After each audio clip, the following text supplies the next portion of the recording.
Okay, there's two views here of the Irenaeus had this view. He took when Paul referred to Christ as the sum of creation. You have to understand that I don't know if Paul got this from the Stoics or not. But the fact that man is a microcosm of all of creation. Irenaeus took this view and he talks about Christ. How did he put that? In the process of being incarnated, in the process of God's taking on human nature, God united itself, recapitulated. You know what that means? Go over, repeat, kind of repeat something. Recapitulated the whole history of creation. You know, uniting itself to the elements and to the molecules and the atoms and you just keep going on up the scale. And it's a very beautiful view, his understanding of the incarnation as God recapitulating the whole of creation. And that's, that ends with man, because man is a microcosm. And this is what it took in the incarnation to do this. And this is a beautiful view of it. And I also have the view that what we are called to do with this revelation of Christ is to recapitulate this whole incarnate. Of course, the fathers themselves talk about us recapitulating incarnation and our transformation. They talk about that too. But my view was that we are called upon to recapitulate Christ's own humanity, his own life on this earth.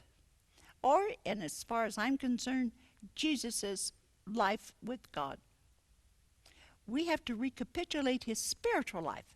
Now, we cannot recapitulate, his thoughts, his ideas, and the person.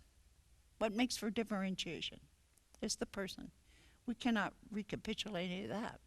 But his life with God, this came to me pretty early on in life. This is nothing recent.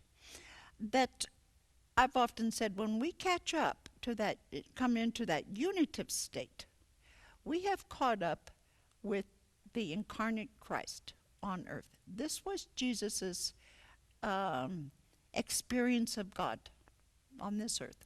And then he went out and, first of all, he lived this totally unknown. Most people in the unitive state live totally unknown. They don't go around telling people I'm in a unitive state.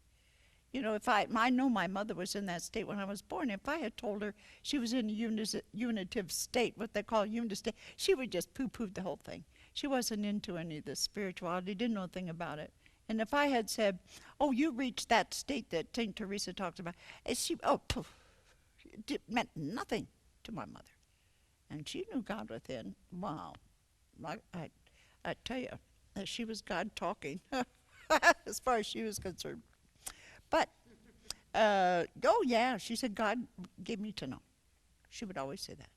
God gave me everything I need to know. And she said, the one thing God didn't give me to know was you. She pointed to me. She said, I understand your father, who's the most complicated human being ever lived. And I understand your brothers and sisters. I understand other people. She said, I've never understood you. It used to bother me here saying that. I said, why bother? I don't think we ever understand other people at all, but that was her view. God didn't give her an understanding. But anyway, so we have to recapitulate Jesus' spiritual life with God and recapitulate going through our whole lives, totally unknown to anybody else. And because it's our daily life, it's our ordinary life. And if God has something special for us, God will make that known. It's not up to us. I often wonder about these people. They feel, in fact, the church will tell you this. After you've reached this unitive state, what comes next is you are given some apostolic mission by God to go do something, for the church. That you have to get out and be this big missionary or do something, for God. Now you got to do something. I remember some Jesuits, I knew some friends, and they knew I was in that unit state, and they said, well, now what are you doing for God? You're doing nothing. Well, it's true.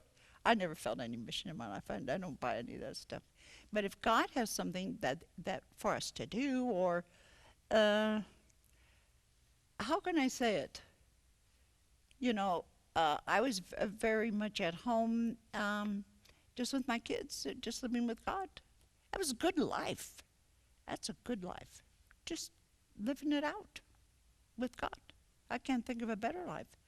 And so there's no sense of a mission or anything else. Nevertheless, Christ, unknown, really, I don't think Jesus chose it.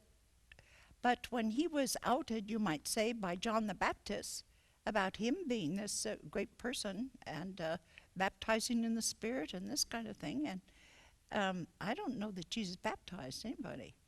But this was in the Spirit. This is just not with water. And so now he's known. And now he's headed down. He's because of all the miracles that that God did on his behalf. And of course, he only lasted 3 short years of being known. Imagine somebody in this world known for only 3 years. And here we are. The whole world's heard about Jesus now. Or ever since he died. I mean, that's been spread all over the place. Whether they believe it or not, doesn't make any difference. Everybody's very acquainted with this one historic person here. But when we're called to recapitulate this, once we arrive here, the rest of our life, it goes exactly like Jesus's. And this death on the cross, we go through that. That's that whole divine self that goes out. And this resurrection and the ascension.